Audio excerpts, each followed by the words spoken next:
If you find a crying child on the trail, don't follow them. My girlfriend and I are seasoned hikers.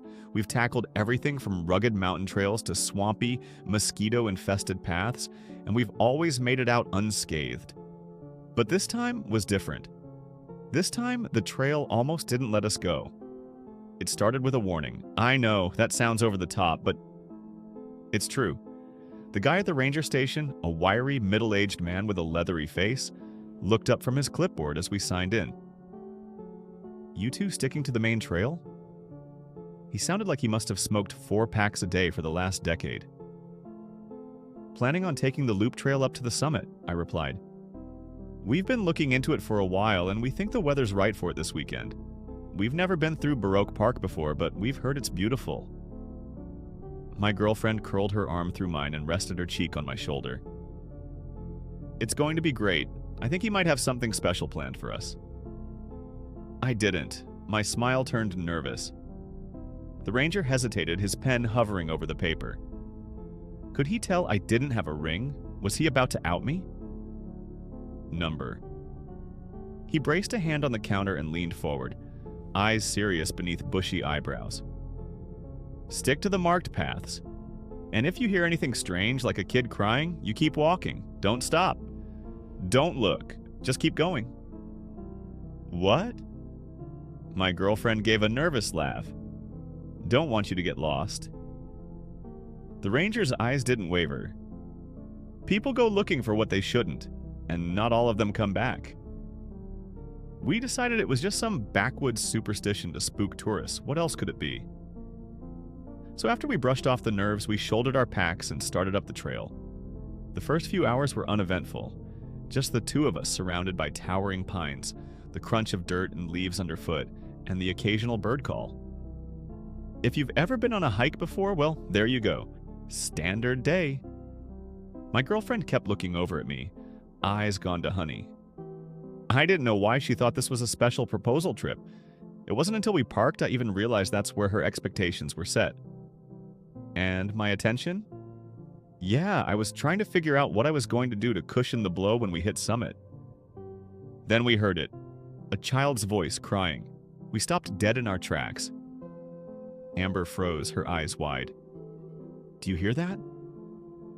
I nodded, my stomach twisting into knots. It sounded like a little girl, maybe 6 or 7 years old. Help me, she was calling out, her voice breaking with sobs. Please help me. Mommy? Daddy? Her voice grew quiet with fear. Anyone? Hello, are you okay? I called, my voice bouncing off the trees. The crying stopped. For a moment, the forest was silent, too silent. No wind, no birds, nothing. Then the crying started again, louder this time, closer. We need to check it out, Amber said, already stepping off the trail. She waved her arms to the side to keep her balance as she made her way down the incline. Every instinct I had screamed at me to stop her. The ranger said, "Screw what the ranger said," she snapped. "If it was your kid out there, wouldn't you want someone to help?" She had a point. Against my better judgment, I followed her down the incline and into the trees. The crying led us deeper into the woods. Help me, someone, please. She sounded frantic. But the further we went, the more I noticed something was off. The voice wasn't changing direction. Normally, if someone's lost, their voice shifts as they move or turn their head.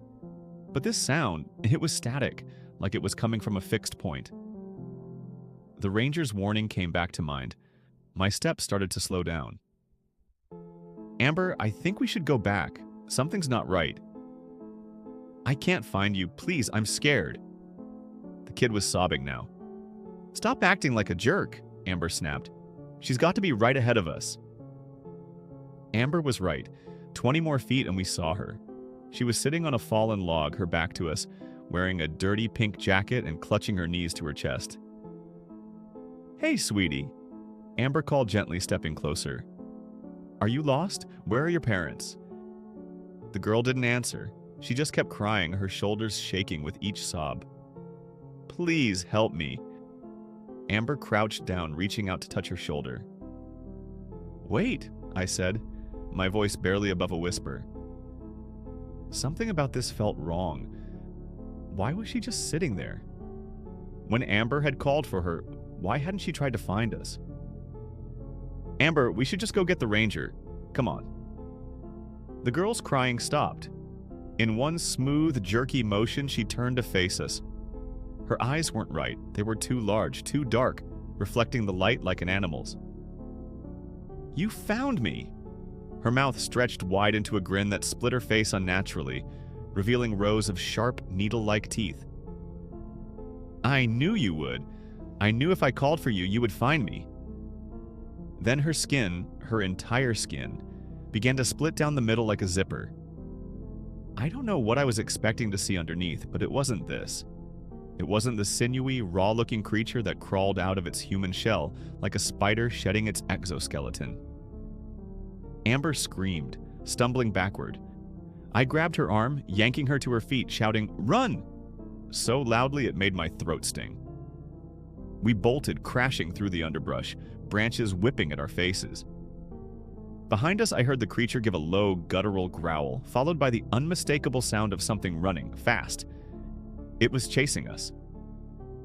We hit the incline, then the trail, and didn't stop running, until we burst back into the ranger station, gasping for air. The ranger looked up from his desk, his face grim.